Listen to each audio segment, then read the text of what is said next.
Praise the Lord. हम सभी Abraham के बारे में जानते हैं, पर अब्राहम को परमेश्वर ने कैसे उससे एक वायदा कर दिया कि मैं तेरी जाति को आसमान के तारों के बराबर और धरती के बालू के कणों के बराबर बढ़ाऊँगा।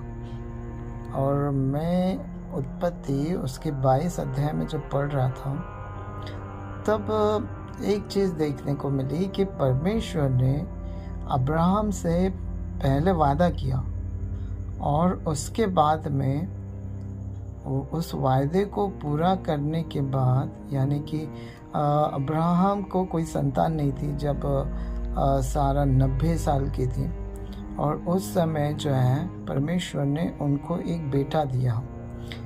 और उस बेटा देने के बाद भी परमेश्वर ने अब्राहम की परीक्षा ली। सोचने वाली बात है कि परमेश्वर जो जानता है और जानता था, और जिसने अब्राहम से वायदा भी किया था कि मैं तेरी जाति को बढ़ाऊंगा, है ना, मैं तुझे आशीषित करूंगा और सारी जातियाँ तुझसे आशीषित होगी, उसकी परीक्षा हम लोग देखते हैं। और वो किस तरीके से उस परीक्षा में पास हुआ है ना। एक बार जो है अब्राहम को परमेश्वर ने बताया, परमेश्वर ने अब्राहम से बात किया और उसने कहा कि तू जो है, जैसे हम लोग जो है उत्पत्ति उसका 22 अध्याय और दूसरा वचन कहते हैं, तो परमेश्वर कहता है कि अपने पुत्र को, है ना, अपने एकलौते पुत्र इसहाक को जिससे तू प्रेम रखता है, संग लेकर मोरिया देश में चला जा और वहाँ उसको एक पहाड़ के ऊपर जो मैं तुझे बताऊंगा होम बलि करके उसे चढ़ा। बताइए, एक तो ऐसा बच्चा जिसे पाने के लिए उन्होंने सालों इंतज़ार किया, और उसके बाद जब परमेश्वर ने वायदा किया, अब्राहम ने उस वायदे पर यकीन किया।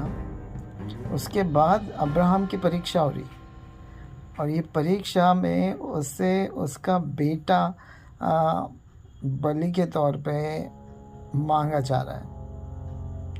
और अब्राहम आगे वचनों में हम लोग देखते हैं कि वो जो है, तीसरा वचन कहता है, अब्राहम सवेरे तड़के उठा और अपने गधे पर लाठी कसकर सब कुछ सामान बांधकर जो है वो तैयार हो गया। और तीसरे दिन अब्राहम ने आँख उठाकर उस दान को दूर से देखा, यानी उसके बीच में वो चल रहे थे। और उसके बाद में 5वां वचन कहता है, उसने अपने सेवकों से कहा कि गधे के पास यहीं ठहरो। और अब्राहम और इसहाक ये दोनों जो है उस पहाड़ पे गए। और उसी के बीच में एक बहुत अच्छा वाक़या हमें देखने को मिलता है 7वें वचन में, कि इसहाक ने अपने पिता अब्राहम से कहा, हे मेरे पिता। उसने कहा, हे मेरे पुत्र, क्या बात है?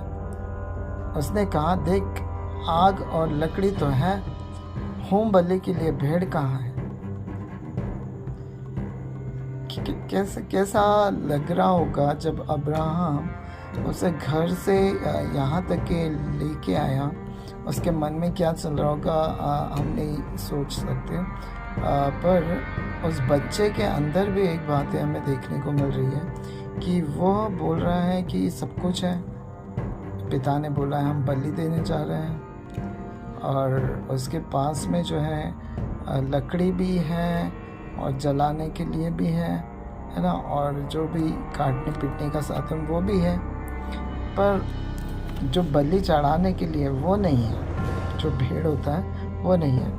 पर आगे हम लोग देखते हैं, अब ये सब हो गया और अब्राहम कहता है 8वें वचन में, हे मेरे पुत्र, परमेश्वर होम बलि की भेड़ का उपाय आप ही करेगा।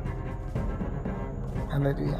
यहाँ पे इसहाक का जवाब अब्राहम ने दे दिया, और वो भी विश्वास से, है ना।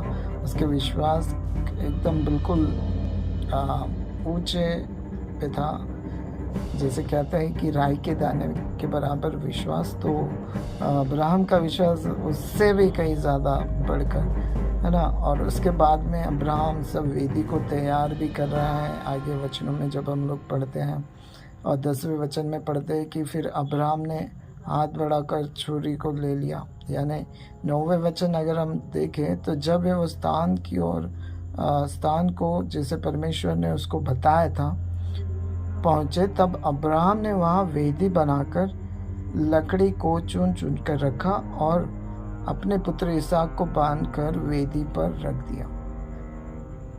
और फिर अब्राहम ने 10वां वचन कहता है कि छुरी निकाली और ऊपर करके जैसे काटने के लिए हम लोग करते हैं उठाई।